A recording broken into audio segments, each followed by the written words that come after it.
Assalomu alaykum. Yaxshimisizlar, tinchmisizlar, sog'liqlaring yaxshimi, yaxshi yuribsizlarmi? Ancha vaqtda tanaffus qildim. Tanaffus qilishimni mobaynida bitta muammomiz hal bo'ldi. Ya'ni Haydali bilan o'rtamizdagi masalani hal qilib bo'lganmiz. Hozirgi masalam men, ya'ni bugungi kunda ko'p kishi menga yozyapti va video tashlayapti Instagramimda.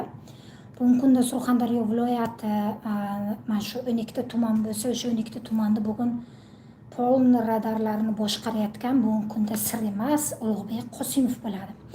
Ulug'bek Qosimov o'z mansab hokimiyat vakolatidan mansabdan foydalangan holatda bugungi kunda go'yoki insonlarning tezligini boshqarish uchun, oldini olish uchun avariyani va yo'l baxtsiz hodisaligini oldini olish maqsadida go'yoki hamma joyda radar qo'yapti. Radar deb ya'ni nima ham topdi? Chorasi radar deb.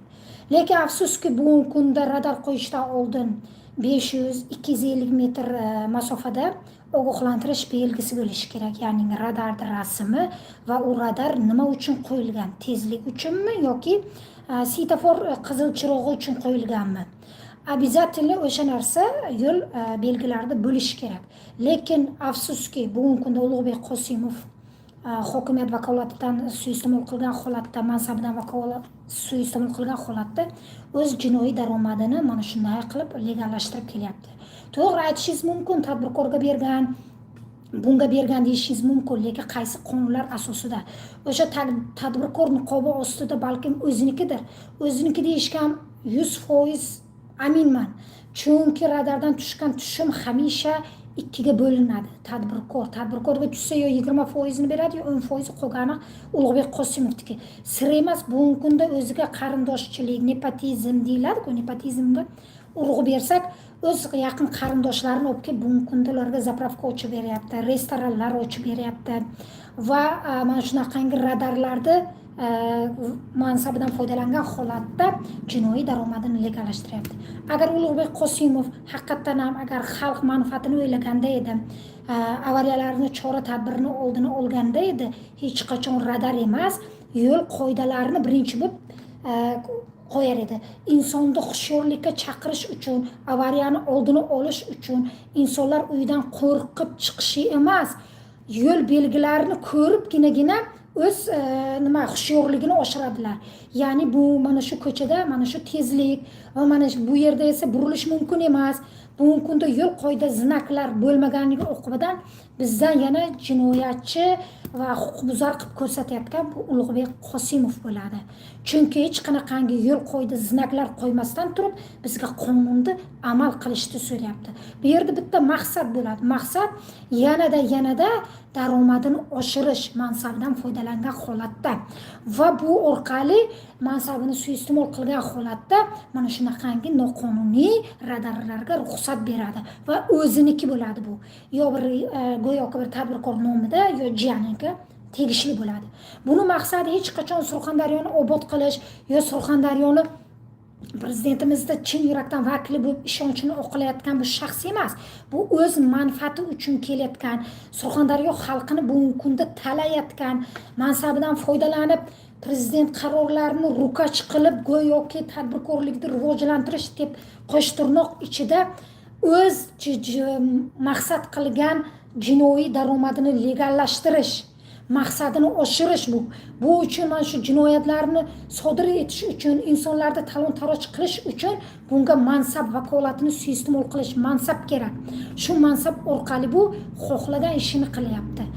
Juda ko'p e'tirozlar va menga iltimoslar kelyapti. Iltimos, mana bugungi kunda avtovokzal deymiz bizlar, ya'ni mana Surxondaryo, Termizda yashayotgan insonlarimiz biladi, noqonuniy archani orasida radar qo'yib qo'ydi. Bunga tushuntirish, izoh berishini so'raymiz. Misol ichki ish mana shu yo'l harakati xavfsizligidan. Bu nima maqsadda qo'yilgan? Chiqib o'z bittasi aytayapti. Biz qonuniy chora ko'rish maqsadida insonlarning tezligini nazorat qilish ostida biz mana bu yerda ikkita radar qo'ydik deyapti. Gapga pasmatri desa, ha, yaxshi qo'yibsan. Qaysi qonunlarga asosan o'sha yo'lga to'g'ri keladimi radar? maslahatlashildimi? Misol yo'l harakati qonun qoidalariga to'g'ri keladimi? Zid emasmi? Qonun bo'yicha 2025-yil sentyabr oyida agar radar qo'yilsa, znak qo'yilmasa, ya'ni ogohlantiruvchi belgi qo'yilmasa, u qonuniy hisoblanmaydi O'zbekistonda. Nafaqat O'zbekiston, boshqa davlatlarda ham mumkin emas. 3-4 ta joyda yo'l belgisi qo'yadiki, masofangizni, tezligingizni pasaytiring, siz mana bu yerda radar bor deb, mana Amerikalarda men sizlarga ham ko'rsatib beraman. Tezlik uchun yo'q qizil chiroq mana, ya'ni svetofor uchun deb обязательно aytiladi. Usiz hech qachon hech qayerda yashirincha radar qo'yilmaydi. Buni maqsadi insonlarimizni bugungi kunda o'limni, tezlikni, avariya bo'lishni oldini olish emas. Buni maqsadi daromadini yanada ko'paytirish, xalqni shilish, talash deb ataladi. Agar fikrim noto'g'ri bo'lsa, mana kommentariyada o'z izohlaringizni yozishlaringiz mumkin. Oldin opa like'ni bosib olay, keyin opa gapga посмотрю. Kam bo'lmanglar. Mana shu chiqishimda hozir to'g'risini aytsam, hozir ChatGPT bilan ishlayapman. Endi kontentlar tayyorlamoqchiman. Ya'ni men fikrlarim o'z isboti bilan qo'ymoqchiman. Rasmlar o'shandagina juda yanada tushunarli bo'ladi. Yaqinda guruh ochmoqchiman. To'g'risini aytsam, uncha yaxshi men Instagramga tushunmayman, Telegramga. Bunga menga yordam kerak. Nasib bo'lsa O'zbekiston nomeri bo'ladi. Telegram guruhi ochaman va sizlar menga o'sha Termizda, Surxondaryoda qanaqa kamchilik, ya'ni o'sha radarlar, qayerda radar qo'yilgan, o'sha radarda oldida ogohlantiruvchi, ya'ni znak, yo'l belgisi bormi, yo'q bo'lsa hammasini tashlanglar. Buni maqsadi Ulug'bek Qosimovni Surxondaryo xalqini talash, noqonuniy qurilish, noqonuniy svetoforlar, radarlar qo'yish, velosipedlarga yo'lak qilib bermasdan turib velosipedga jarima tortish, bu qanaqa sharmandagarchilik. Butun bironta bir davlatda yo'q bu sharmandagarchilik. Velosipedda o'borib jarima maydoniga qo'yapti. Bu isnot-ku, bu isnot. Buni aytishga men uyalyapman, to'g'risini aytsam. Skuter o'liklar, skuterga qo'yapti. Odamlar mashina haydashga, jarima to'lashga bugungi kunda qurbi yetmayapti. O'shanda ham qo'ymayapti. Sen alkogol iste'mol qilding, bu qilding deb. Lekin o'zlari alkogol pivo festivali, ko'pik festivali, yaqin ichimliklar deb e'lon beryapti. Bu nima deb tushunish mumkin? Bugungi kunda bu talash hisoblanadi. Ulug'bek Qosimovning bitta maqsadi bor. Tezroq yig'ib, terib, boshqa joyga meni ko'chirib yuboradi yo jinoyatim fosh bo'ladi deb uni yanada Surxondaryo xalqini talash, boshqa niyati yo'q. Mana o'tgan safar sizlarga aytdim. Xavfsizlikni bular kuchini pasaytiryapti deb. Nima uchun? Nima uchun hozir mana migratsiya bo'yicha 90 million dollar deb 3 ta xavfsizlik xodimini aybdor qilyapti. Agar ularni yaxshi surishtirib chiqsangiz, bir ichki ishlardan kelgan ikkitasi. Xo'sh, rosa ozodlikda ham, boshqa joyda ham uni dog'i doston qilyapti. Nimaga ichki ishlarda ikkita general, bittasi qamoqxona, bittasi kimdir edi, tadbirkorda akasimi, ukasi edi. 186 milliard talon-toroj qilyapti, ularni qo'yib o'ryapti. Nima uchun? Ichki ishlardan mana bunday narsa chiqdi, erta ichki ishlardan olib yana xavfsizlikka beriladi deb bular birlashib, hozir mana birlashgan deyapman-ku sizlarga, mana boshida shu normali odamlar turibdi yuqorida, ichki ishlarda aybini yoshirishga urinilyapti. Yo'q, xato bo'lgan. Nima uchun Jahongir Latipov borib qamoqxonani reklama qilib, go'yoki salonxonalar bor qamoqxonada qilib ko'rsatyapti? O'zlaringga bir savol beringlar. O'tirib o'yladim men. To'xtab tur. Bu nima uchun bunday boryapti qamoqxonaga, salonxona? Meni misol qamalib chiqqan tanishlarim bor, oldin qo'l ostimda ishlagan. Bittasi 97 bilan odam o'ldirgan ayol kishi. So'rayapman, shunday narsa bormi desam, chiqqan. Yo'q deyapti, kim aytdi deyapti, yolg'on deyapti, hech qanday go'zallik saloni, hech qanaqa bunaqa sharoit yo'q deyapti. Nima uchun borib intervyular o'rlayapti, 105 milliard xarajat qildik, yangi qamoqxona qurdik, go'yoki mahkumlarga sharoit konkret, Germaniya, hattoki Amerikada bunaqa sharoitlar yo'q degan narsani ko'rsatib, urg'u berishyaptiki, biz hech qanaqangi bu yerga odam o'lmayapti, hech kimni biz qiynamayapmiz, qamoqxonamiz chotki, mana shuncha xarajat qildik, bugungi kunda mahkum bo'lsa ham uni huquqi bor, yaxshi yashashga, yaxshi qonunlari nima tomonidan kafolatlangan, bizni boshlig'imiz mana shuncha xarajat qildi, bizga qaradi deb urg'u beryapti. O'zlaringga yaxshi e'tibor beringlar. Nima uchun bo'lmasa xavfsizlik xodimlarini olib chiqib muttaham $90 million deyapti. Nima uchun bo'lmasa faktlar bilan ko'rsatib beryapti. Behzod Musayev talon-tarojchilik qilyapti-yu, lekin xavfsizlik xodimlarini aybdor qilib ko'rsatyapti. Ko'rib qo'yinglar qanday urush ketyapti. Urush ketayotganim to'g'ri. Xavfsizlik xodimlari bugun tashkilot ancha zaiflashgan. Zaiflashgan degani ichki, mana korrupsiyaga hech qanday nima qila olmaydi, aralasha olmaydi. Faqatgina tashqi nimani, mana chegara deymizmi, boshqasini boshqarib turibdi. Ularni hokimiyat, ichki ishlar ustiga nazorat o'rnatmasligini xohlagan holatda bular faqat xavfsizlik xodimlarini o'g'ri, korrupsioner qilib ko'rsatyapti. Nima uchun Behzod Musayevni gapirmayapti? Axir fakt dalillar bilan ko'rsatib berilyapti. Nima uchun? Marmar go'sht u kishi yana qanaqadir tabletkalar ichar ekanlar, jinsiy nimani oshiruvchi quvvatda. Nima uchun shuncha fakt dalil bo'lib turib, nima uchun quloqini kar, ko'zini ko'rlikka solib olyapti? Sabab nima? O'zlaringiz bilasizlar, bular prezident olib kelayotgan tashqi mana qarzlarni realni bularga ajratib beryapti. Bular talon-taroj qilib, xavfsizlik xodimlarini aybdor qilib, qog'ozda ko'rsatib beryapti. Mana biz xalq farovonligi uchun siz bergan pulni mana joy-joyiga sarfladik, faqat bizga xavfsizlik xalaqit beryapti deb bular fitna-yu fasoqlar uyushtiryapti. Maqsad bularni ustida nazorat qilib qilayotgan jinoyatlarini dela dokumenti qilib sudga oshirmaslik, jinoyat ishi ochilmasligi uchun. Mana bironta hokim yaqin kunlarda ushlandimi? Mana sizlarga savol. Qaysi hokim jinoiy javobgarlikka tortildi? Oxirgisi mana shu shahar hokimi Isroil Bo'rich, Denov hokimi Rustam Pardayev adashmasam, keyin Sherobod hokimi Ziyodulla, faqat shu Surxondaryo hokimlari bo'ldi. Qaysi mana sizlarga savol. Faqat o'rinbosar birinchi mo'l nima rol o'ynaydi? Hech qanaqa rol o'ynamaydi. Hokim nima desa shu. Maqsad bularga shu. Ko'rmayapsizlarmi? Mana yaqin kunlarda qaranglar. Qanaqa mana nashriyot bo'lsa, mana hozirgi kunda ijtimoiy tarmoqqa vaqt uzdeymizmi, kun uzdeymizmi, qaysi normal auditoriyaga ega bo'lgan jurnalistika faoliyati bilan faoliyat ko'rsatadigan mana shu televideniya nimalar borib qamoqxonani intervyu olishib, go'zalligini ko'z-ko'z qilishyapti. Sabab nimaga? Sabab ikkita xodim generallarda oqlab chiqish, chalg'itish. Tushundingizmi? Yo'q, ichki ishlar bugungi kunda bizga bo'lmasa, aholi janjal ko'payapti, narkoman ko'payapti. Mana shuncha tabletka Surxondaryoga kirib ketdi, O'zbekistonga kirib ketdi. Qayerdan kirib ketdi? Kimniki ekan u narkotiklar? Qanday kirib ketdi? degan savol shubhali qolyapti. Qayerdan kelyapti?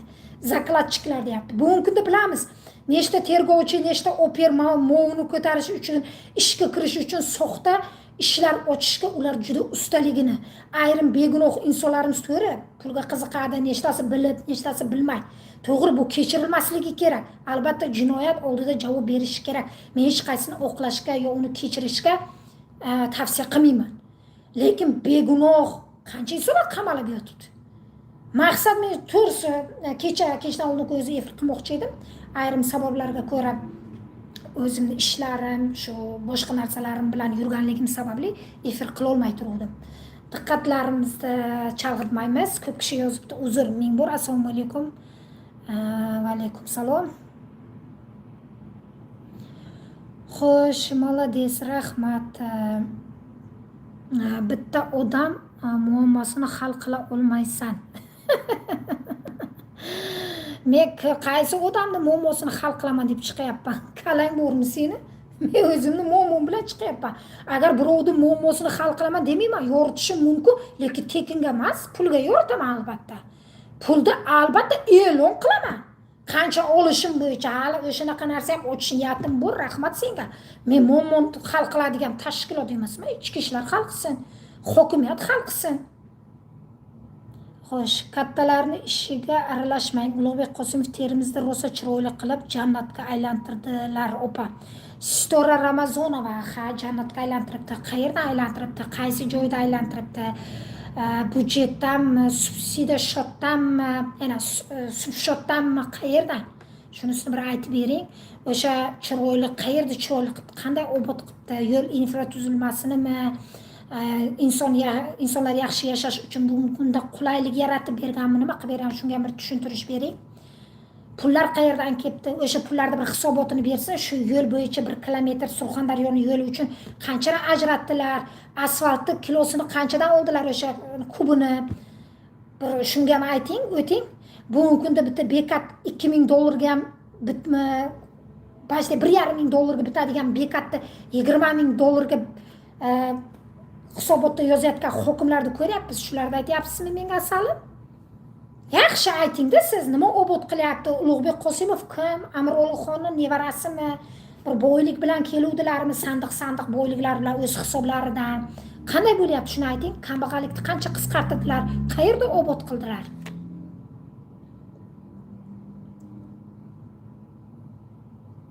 Xo'sh. Opa, sizni yaxshi ko'raman. Rahmat. Salom Xorazmda, men sizni yaxshi ko'raman. Rahmat. Sizga zo'r kompromat beraymi? Kompromatga zo'r emasman men. Men o'zimni fikrim, o'zimni ishonch hosil qilaman. Mana men ayollarga o'xshab to'xtab turib, qanaqa kiyim kiyibdi, bu qanaqa tilla taqibdi, bu nima bo'pti degan fikrda kechasi uxlamayman.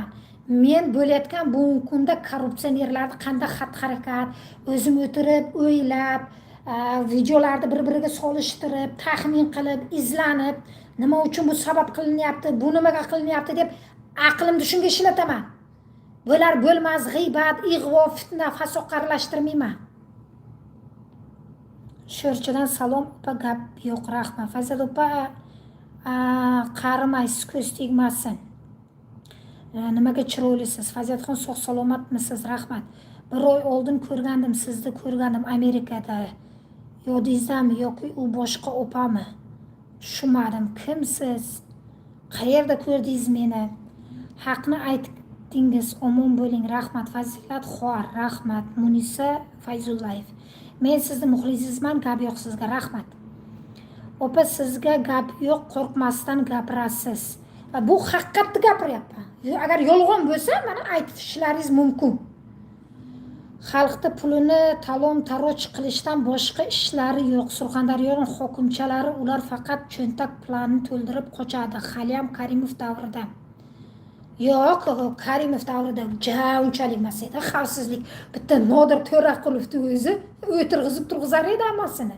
Bironta avariya yo'l qoidasi yo'q edi, radar ham yo'q edi. Hamma qonun qoida tartibga rioya qilar edi.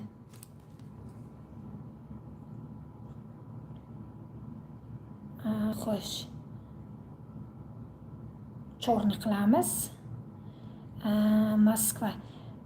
Xo'sh, dalili bilan. Xo'sh. Opa, charchamang, rahmat. Otabek tushdi, opa, sizni ehtiyotingizni qilsangiz. Tushunmadim, Otabek, nima ehtiyotimni qilyapman? Aytyapman-ku, men pul olmoqchi bo'lsam, mana uni tashkillashtirish niyatim bor. Agar men muammo olib chiqib, men uni xalqqa bera olmayman, to'g'risi.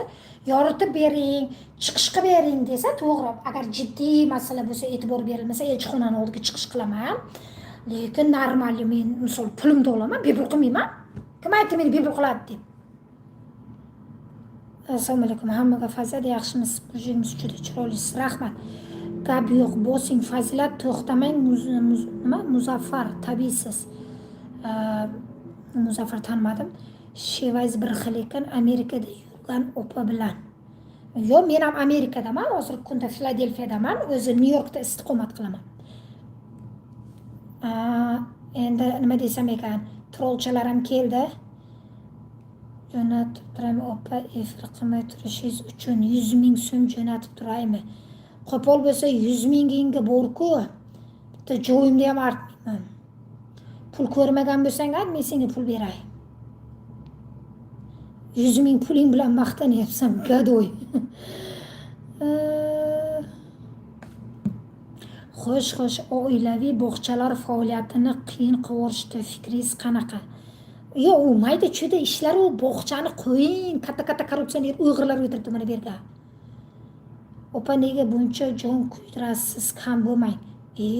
Ha bo'layotgan nohaqliklarga e'tibor bermay jim o'tiraversak, o'tiraveradi. Biron kishi chiqib gapirishi kerak-ku. Assalomu alaykum. Va alaykum salom. Xo'sh, Tumaris, rahmat. Opa, siz erkaklardan zo'r gapirasiz, qonunni ham zo'r bilasiz. Молодец. Sizga gap yo'q. Rahmat. Radar kerak bizga, bo'lmasa shofyorlar haddidan oshadi. Mana. Radar kerakmi? Znak bilan qo'y. Amerikalarda ham znak qo'yib qo'yibdi, belgi. Bitta ko'chada mana 1 kilometr bo'lsa, kamida 4 ta yo'l ogohlantiruvchi belgi bor. 30 mayl qilib qo'yadi, speed limit deydi-da, 30 harakatlan deydi. Shuna ko'raman, bitta ko'zim bilan klaviaturaga, bitta ko'zim bilan nimaga qarayman, znaklarga qarayman. Ana shu xushyorligimni shoshiradi. Men radar qayerdan bilaman? Muzika eshitib boraman, xayolim chalg'iydi. Qo'ysin, 50 ta qo'ysin. Nima bilan qo'ysin? Znak bilan qo'ysin, qonun qoidaga asosan qo'ysin. Pul ishlayapsizlarda.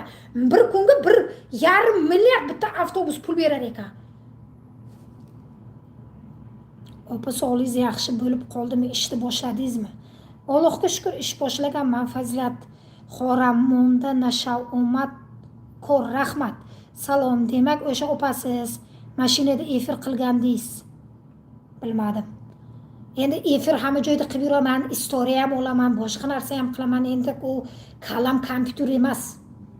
Ko'p kishini taniyman, bu yerda oldi, bu yerda ham qilmayman, hech kim bilan salom alaykum ham qilmayman. Bir 2-3 ta tanishlar bor, shu Toshkent shahridan qizlar bor, shu yerga green karta bilan kelgan. O'sha qizlar bilan salom alaykum bor, bir xorazmlik qizlar bor. Atak ularni ham bir oyda, 2 oyda bir ko'raman. Hamma o'zini ishi bilan bu yerga birov bir vaqtim yo'q. Inson fikrini, boshqa narsani yaxshi niyatda qilsa, unga shart emas ko'chada yurishi yo hamma bilan tanish, og'ayni bo'lishi. Tamog'ingizga nima qilgan? Assalomu alaykum. Qanday yangilik? Bu O'zbekka keldingizmi? Yo'q, men Amerikadaman. Gapiringiz bir tiyinga olishmaydi. Tepadagilar xalq gapirib, hammasiga qiyomat bor. O'zbekiston muhridan foydasi yo'q emas, foydasi bor. Foydasi sizlar mana gapira olmaysizlar, duxlaring yetmaydi, o'zlaring shuna ovuntirasizlar. Foydasi yo'q deb. Talab bor joyda rivojlanish, harakat bo'ladi. Talab qilmay o'tirib, yana cho'kkisiga sig'inasizlar-ku o'tkazar. Ulug'bekka bir boboy soqoli shuncha cho'kkisiga ta'zim qilyapti. Ha demasa shu cho'kkisini o'psa, sharmanda. Sizlar shunaqada bir umidvor bo'lib o'tirasizlar. Shu hokimiyatni ko'ziga bir yaxshi ko'rinayki, bir narsa menga bersa. Umidvor inson sizlar. Shuning uchun o'tirib qo'llaringdan kelmaydi, o'zlaringni tan olishni bilmaysizlarda, o'tirib keyin foydasi yo'q, unday, bunday deb o'tirasizlar. Mana nimaga foydasi yo'q? Haqqimda so'radim, oldim. Endi esa mana Saloh quruvchidan Bahodir Qodirovni boshlayman. Nimaga olmayman? Ko'cha bo'ylab chiqaman, elchixonaning oldiga chiqaman, bermasa dalishi prezidentga Saida Mirziyoyevga murojaat qilaveraman. Kursdoshingiz ekan, Komil Allamjonovni deyman, tanishi ekan, bu shu bosh qosh ekan bunga deyman. Nimaga bo'lmaydi? Bo'ladi, haqqimda so'rayapman. Tuhmat qilayotgan bo'lmasam, shantaj qilayotgan bo'lmasam. Agar tuhmat shantaj bo'lganda bizga aloqaga chiqar edi menga. Qochib yurar edim men. Bu yoqdan o'tirib gapimga javob bera olmaydi nechta bloger o'tirib. Yo'q, men oldiga borishni xohlamayman, men bilan gaplashishni xohlamayman. Mana men tayyorman. Xohlagani bilan xohlagan joyda razbor qilishga ham, muzokara olib borishga ham tayyorman. Lekin men bilan bahs qiladigan odamni o'zi yo'q, qonuniy. Yaxshimisiz singlim? Anu direktorning taqdiri nima bo'ldi? Direktor opa tirikmi? Kim u direktor? Meni direktor tanishim yo'q. Salom singlim, O'zbekiston haqiqat qachon hukm suradi? Haqqingizni talab qilsangizgina so'raydi. Talab qilishni bilsangiz o'z huquqingizni, o'shanda rivojlanish bo'ladi. Birov uchun emas, o'zingiz uchun. Opa qayerda o'qigansiz? Maktabda o'qiganman. Sen kimsan? Prokurormisan? Ha, Fazilat prokurorman. Detektivman. Fazilat detektivman. Detektiv Poirot. Amerikada foyda bermaydi, O'zbekistonda miting qilish kerak. Qaranglar-da, ichki ishlarni nimasi trollchalari kelgan, fikringizni chalg'itib, go'yoki meni ayollarni mitingga chaqiryapti qilib ko'rsatish. Bunaqa nomering o'tmaydi menga. Aytapan-ku, men qanday gapirsam ham senlar o'ylaysanki, fazilatga qarshi bir dalil qilib olib kirgizib beramiz. O'sha haqiqatni so'rasa ham buni yomon o'tliq qilamiz deymiz. Yo. Meni himoyachim Xudo bor. Men qanday gapirsam ham, qanday talab qilsam ham Alloh buyog'ini to'g'rilab qo'yadi yaxshilikka. Hech g'am yema. Seni o'ylaganing emas, Allohda aytgani bo'ladi.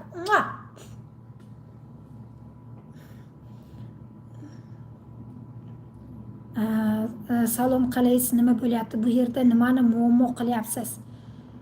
Radarlar bo'yicha ko'p kishi yozadi, Samiya. Xo'sh. Uyga borasan, onangni shunday yaxshilab qo'qasan. Instagram bormi opa? Bor Instagramim. Prezident shuncha bo'layotgan huquqlarni ko'rib ko'rmaganga olib turibdi. Yo, bu fikringizga qo'shilmayman. Opaga malades. Salom, Moskvadan. Men o'zim Denovdaman. Simlak charchamang. Rahmat. Bormisiz Fazilat opa? Sankt-Peterburgdan salom. Va alaykum. Man sayrobi shmoba chidarkor amin koro problema. Kunata qisqiron.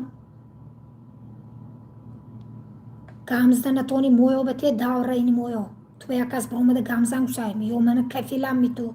Man xudam xo'jayin odamman. Dinana bromadim shekilli man efir. Bila Amerikaga ham Xorazm qizlari. Yo, juda chiroyli qiz. Men xorazmliklarni nimasini yaxshi ko'raman? O'yinini. Juda chiroyli o'ynashadi. Bular bilmayman qon-qoniga singib ketganmi? Hammasi pad muzika, qo'shiqlari ham, o'yiniga ham gap yo'q. Fazilat, xorazmliklarga salom ayting. Urganchdan salomat bo'ling, aytaman albatta. O'ni qarang, duxing bo'lsa O'zbekistonda gapir. O'zbekistonda bundan batarni gapirganman. Yaxshilab Salima Fazilat deb urib ko'rasan.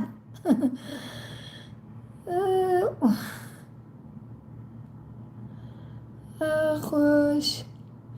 Biz ham Amerikadamiz opa, qalaysiz? Qaysi shtatdasiz? Men Filadelfiyada hozir, Pensilvaniya. Opa, qanday borsak bo'ladi?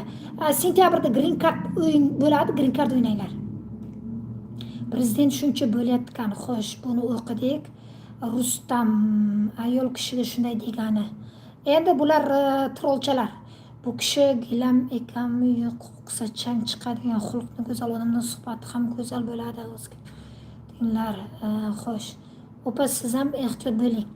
Endi Alloh to'g'ri o'zini ehtiyot qilganda Alloh ehtiyot qiladi deydi. Endi jihatimizdan o'sha birovni haqorat qilish niyatimiz yo'q.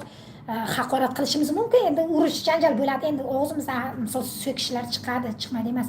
Pidaras, gandon, suka, fuck you, mak you deb so'kib yotamiz. Endi u bo'lib turadigan narsa.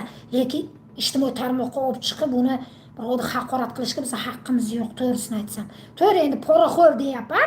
Poraxo'r deyishga asosim bor. Uni faktlar bilan yana dalil qilib, mana ijtimoiy tarmoqlarimni kuzatib boringlar, chiqish qilishda davom etaman. Ko'chadagi janjal endi u janjal.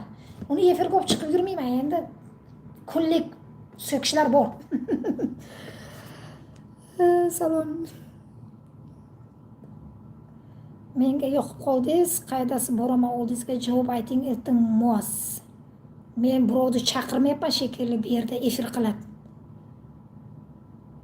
Assalomu alaykum, O'zbekiston rivojlanayotgan davlat. Kim rivojlanmayapti deyapti, hokimlarni gapirilyapti-ku, poraxo'r amaldorlarni. Amerikada nimaga yuribsiz? Nima edi? Yurishim bilan nima ishing bor? Agar xohishimni, o'zimni shaxsiy hayotimni so'rasang, majbur emasman aytishga. Surxondaryoga hokimlarni tanqid qilgan sizmi? Kamine kamtarim o'zimman. Qarangda, O'zbekistonga qanday foydang tegdi deyapti.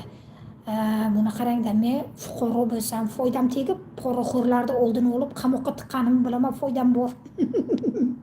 Seni nima foydang bor? Pensiya olib o'tiribsanmi? Opa, siz duh bor, duhni bermang, rahmat. Fazilatxon, yaxshimisiz? Sog'laringiz yaxshimi? Charchamayapsizlar? Xayrli oqshom, rahmat. Sizni ham Otabek Sattoriga o'xshab qamalib ketmang. Qamalsak qamalibmiz, nima qilibdi? Hech narsa qilmagan. Chiqamiz yana. Surxondaryoga hokimlar tanqid qilgan sizmi? Ha, men, o'sha men. Xo'sh, man Muramda Shumo, Mart Shumo, rahmat. Menga yoqib qoldingiz, qattasiz. Pishti.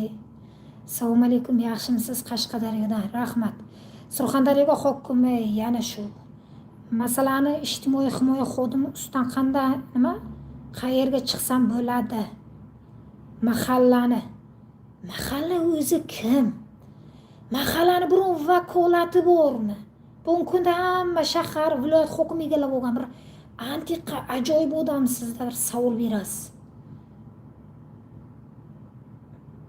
Miting, qanaqa miting? Har bir inson o'z haq-huquqini so'rashni bilishi kerak. Mitingni qo'ying, miting bilan bitadi.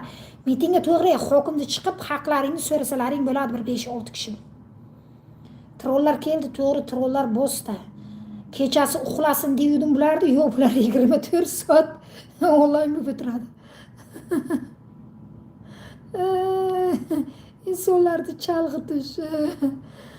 Endi qarangda, Amerikada turib olib gapiryapsan deyapti. Men O'zbekiston fuqarosiman. Qayerda gapirishimni ahamiyati yo'q. Men shu fuqarosimanmi O'zbekistonda? Haq-huquqimni qayerda o'tirib ijtimoiy tarmoq orqalimi, yozuv orqalimi murojaat etishga va e'tiroz bildirishga haq-huquqqa egaman. Va ular menga yo mana shu telefon orqali onlayn yoki yozma ravishda menga javob berishga majburlar. Qiziq ekansiz, ajoyib ekansiz. Asab bo'lmang, yo asab emas. Muxlisingizman, omad sizga, salomat bo'ling. Rahmat. Mana shuni cho'rni qilmasam agar. Xo'sh. Surxondaryo ketasiz opajon. Mayli ketsam, qayerga ketaman? Assalomu alaykum, yaxshimisiz? O'sha yuz bo'lsa siz qayerdansiz? Nechta bloger qamalib ketdi, ehtiyot bo'ling. To'g'ri qamalib ketdi. Ko'p qamalib ketdi. Prosta nechtasi ikki tomonga o'ynab qoladi, tushundingizmi? Ikki tomonga o'ynagan odam o yaxshilik bo'lmaydi. Bloger qanday?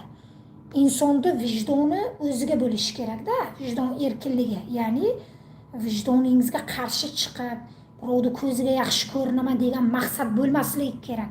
Bugungi kunda bo'layotgan hodisani to'la to'kis o'rganib, ya'ni efir qilib bayon etish kerak. Necha kishi bir umidvor maqsad bo'ladi chiqishda. Meni o'zimga chiqishdan maqsadim mana qo'yayotgan bugungi kunda noqonuniy radarlar, hech qanaqangi yo'l hushyorligini oshirishga chaqiriladigan znaklar yo'q, lekin faqat bular radar bilan tezlikda oldini olish, hamma narsaga radarni misol qilib ko'rsatyapti. Qonuniy chora va yechim shu deb bilinyapti. Bu yerda esa maqsad pul ishlash bo'lyapti faqat. Jinoiy daromadini legallashtirish, ya'ni daromadini oshirish bo'lyapti. Bularning maqsadi hech qachon insonni avariyani oldini olish, infratuzilmani yaxshi qilish, probkani oldini olish, tezlikni oshirmaslik uchun chora tadbir deganda yo'l belgilarini qo'yish orqali emas, noqonuniy radar qo'yish bilan chora topyapti bular. Va yechim shu deb bilinyapti. Bugungi kunda nohaqlikka oddiy inson fuqarolarimiz kunlik taksiga ko'rayotganlarni ehtiyoji yanada yomonlashib boryapti. Ya'ni bugungi kunda mana shu jarimalar aytishlaringiz mumkin, sekin haydada. Sekin haydasak ham bugungi kunda ko'ryapmiz, 50 ga yursam 66 keldim deb nagli talon-tarojlik qilyapti. Sudga borsangiz advokat qayerga borish bo'lmaydi, bizni xalq bilmaganidan keyin majbur pul berishga. Shunaqa gaplar. Opa, mehmon qilaman kelsangiz, nasib. Xo'sh. Opa, uyingizda tinch, oilangiz bilan chiroyli hayot kechiring-da. Men tinchman, men yaxshiman. Multon ko'zlik fazilat. Opa, gap yo'q sizga, siz qonunni gapirasiz, malades, rahmat. Nimaga opa, Peterdan salom, rahmat. Opa, meni chaqiring, men borardim oldingizga. Bu bir Termiz, Rossiyada, men sizlar chaqirsam. Xo'sh, ko'p kishi yozibdi. Fazilat to'lacha bo'libsiz, rahmat. Rivojlangani yo'q, sudralib yuribsiz haliyam. Ana shu hokimlar dastidan. Namanganda hokimlar yaxshi ishlayapti, o'zgarishlar yaxshi. Shu gapga o'zingiz ishonasizmi aytayotganingizga? Nima o'zgarishlar bo'lyapti? Shu o'zgarishlar bilan fakt bilan keltiring. Rosa chiroylisiz. Orqangizda nima? Bozorda xaritasi, yurganim yo'q, keyin yana yopishtirishga sal nimami? Xo'sh, hali tirikmisiz? Labingiz rabochiy ekan, tushunmadim.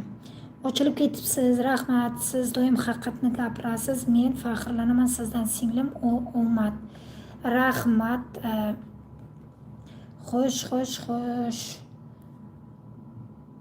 Assalomu alaykum opajon. To'g'ri gapiryapsiz. Ota-onangizga rahmat. Husanboy, rahmat. Molodeslar, opa, haqni gapirishdik. Rahmat. Yaxshimisiz? Rahmat. Dim go'zalsiz. Joningiz sog' bo'lsin. Rahmat, kam bo'lmang.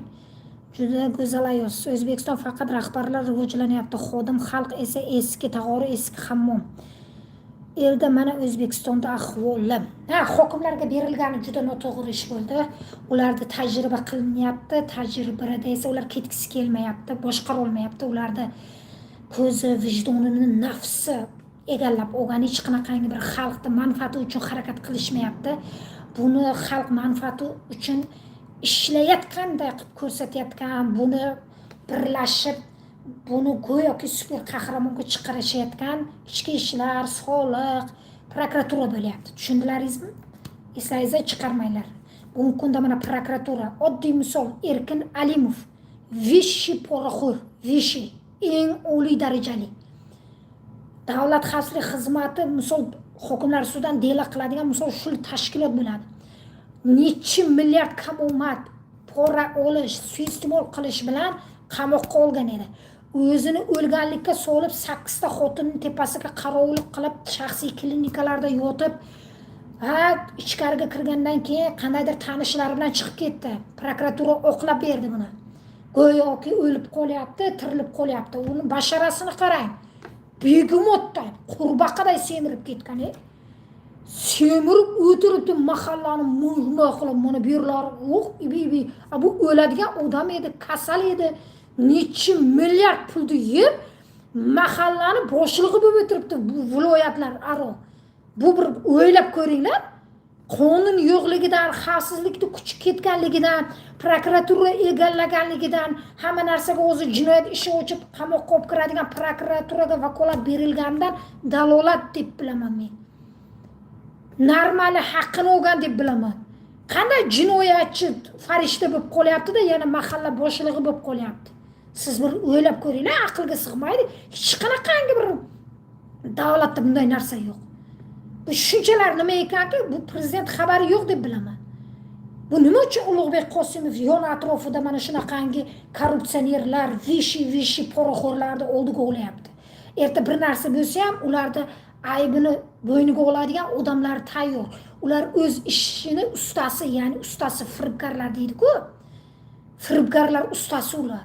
Taktika qilishdi, qanday shilishdi, qanday odamlarni manipulyatsiya qilib, chalg'itib ketib, "Aka, o'g'ri, dorboz deb ko'rsatadi, bu yerda qissa urlik qilaveradi."